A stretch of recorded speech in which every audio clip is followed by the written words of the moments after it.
کسی ملک کا آزاد ہونا، مسلمان قوم کا آزاد ہونا، یہ اللہ کی طرف سے بہت بڑی نعمت ہے۔ آزاد مملکت، مسلمان قوم کی آزادی، یہ اللہ کی طرف سے ایک انعام ہے۔ بانی پاکستان قائد اعظم محمد علی جناح کی قیادت میں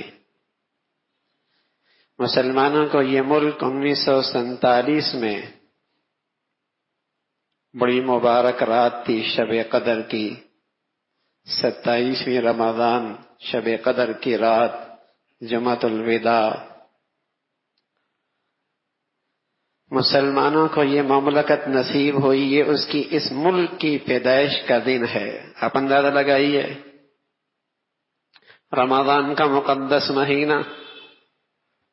27ویں شب قدر اور جمعۃ الوداع دوسرے دن،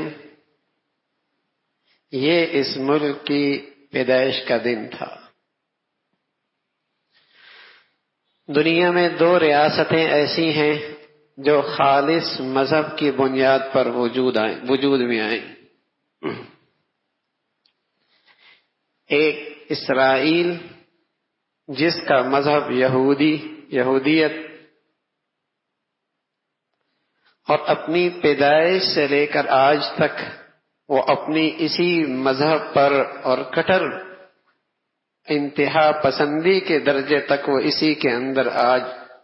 اپنا نظام تعلیم، نظام معیشت، نظام معاشرت اور اس کی خارجی داخلی ساری پالیسیاں یہودی مذہب کو سامنے رکھ کر وہ پالیسیاں جاری ہیں اور دنیا بھر کے اندر اس کا نظام چل رہا ہے۔ دوسری مذہب کی بنیاد پر جو ریاست ملی وہ یہ وطن عزیز ہے۔ بڑے بتاتے ہیں، کتابوں میں لکھا ہے کہ جب یہ آزادی کا وقت قریب آ رہا تھا تو یہ آواز گلی کوچوں میں مسلمان لگایا کرتے تھے، بن کے رہے گا پاکستان، بٹ کے رہے گا ہندوستان، پاکستان کا مطلب کیا؟ لا الہ الا اللہ۔ بن کے رہے گا پاکستان، بٹ کے رہے گا ہندوستان، پاکستان کا مطلب کیا؟ لا الہ الا اللہ۔ بلکہ ہم جب چھوٹے بھی تھے تو تب بھی مسلمانوں کے معاشرے میں جب یہ 14 اگست آتی تھی تو بچوں کے زبان پر یہ نعرہ ہوا کرتا تھا، اسکولوں کے اندر بھی، گلے بازاروں کے اندر بھی، لا الہ الا اللہ۔ یہ پتہ نہیں اب کیا بدل گیا کہ آزادی کا مطلب یہ ہے کہ ہر چیز سے آزاد ہو جاؤ، انسانیت سے بھی آزاد ہو جاؤ، شرم و حیا سے بھی آزاد ہو جاؤ، اور آزادی کا مطلب ناچ گانا رہ گیا۔ ناچ گانے کا نام اس قوم نے آزادی رکھنا شروع کر دیا، حالانکہ اقبال جس نے اس پاکستان کا تصور پیش کیا وہ خود فرمایا کرتے تھے، اب میں تجھ کو بتاؤں تقدیر امم کیا ہے، شمشیر و سنان اول طاؤس و رباب آخر۔ آج تجھ کو میں بتاؤں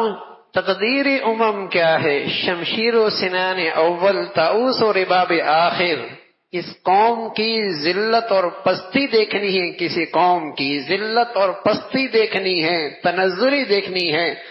تو جب تمہیں یہ نظر آئے کہ اس قوم کے نوجوانوں کے ہاتھوں میں بغل میں گٹار آ گیا اور ناچ اور گانے اس کی زندگی کا حصہ بن چکے، سمجھ لو یہ قوم مردہ پن کی طرف جا رہی۔ تو چھوٹے جب ہم بھی اسکولوں میں جاتے تو یہ نعرہ زبانوں پہ ہوتا تھا، پاکستان کا مطلب کیا؟ لا الہ الا اللہ۔ یہی نظریہ تھا، یہی اس آزادی کا مقصد تھا کہ 10 لاکھ سے زائد مسلمانوں نے اس وطن عزیز کے لیے قربانی پیش کی، 10 لاکھ سے زائد۔ یہی ایک نعرہ تھا جس میں ساری برادری، ساری زبانوں، سارے لسانیت، ساری علاقیت کے سارے بت گرا کر اسلام کی وحدت پہ پورے مسلمانوں کو متحد کر دیا تھا. لیکن میرے عزیزو، ہونا تو یہ چاہیے تھا کہ اس آزادی کی تقریبات میں اور اس موقع پہ مسلمان قوم اور اس نئی نسل کی ذہنی اور فکری تربیت ہو کہ ابھی آزادی کی ثمرات دور ہیں، ابھی تک ہمیں حقیقی آزادی کے ثمرات نصیب نہیں ہوئے، اور جو غلامیت کے وہ گندگیاں جو انگریز نے ہم پر مسلط کی تھی اس کے نتائج آج بھی بھگت رہے ہیں. خانہ جنگی جو نتیجہ ہے اس نظام حکومت کا جس میں اقربا پروری، اور جو نتیجہ ہے سرمایہ دارانہ نظام کا اور فرقہ واریت کی ازدہا اور مغربی نظام تعلیم نے اس وطن عزیز کی بنیادیں کھوکھلی کر رکھی ہیں. کہاں یہ ساری قوم اسلامی اخوت کے خوبصورت سانچے میں ڈھل کر آپس میں باہم شیر و شکر تھی اور ایک آزاد ریاست حاصل کرنے کے لیے لاکھوں کی تعداد میں قربانیاں دے رہی تھی، اور بدقسمتی سے آج جب ہم اس مقصد حقیقی سے دور ہوئے تو آج یہ خانہ جنگی کا شکار ہے، آج یہ فرقہ واریت سے بھرپور ہے، آج یہاں جاگیردارانہ نظام ہے جس کا نتیجہ یہ ہے کہ ایک طبقہ اتنی دولت رکھتا ہے کہ اس کے کتے بھی وہ کھاتے ہیں، اس کے کتے بھی اور اس کے گھوڑے بھی وہ کھاتے ہیں، اور دوسری طرف ایک غریب ایک نان کا بھی محتاج نظر آتا ہے. یہ وہ ظالمانہ نظام ہے جس کے نتائج آج وطن عزیز کا مسلمان بھگت رہا ہے اور اس کے اثرات سے دل برداشتہ ہے.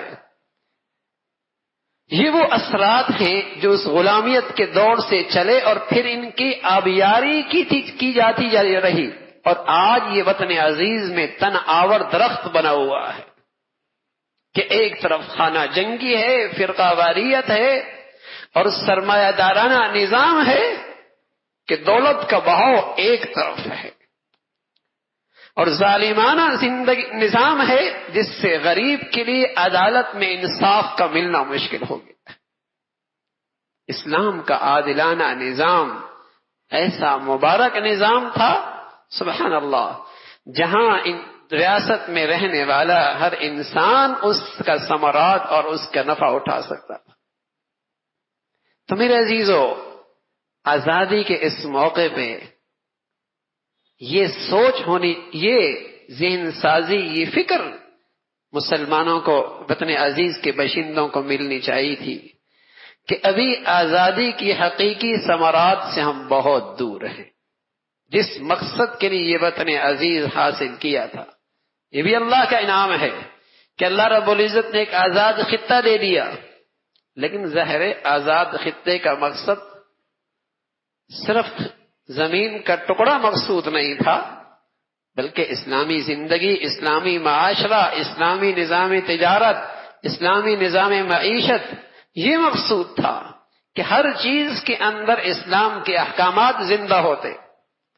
اور وطن عزیز کا باشندہ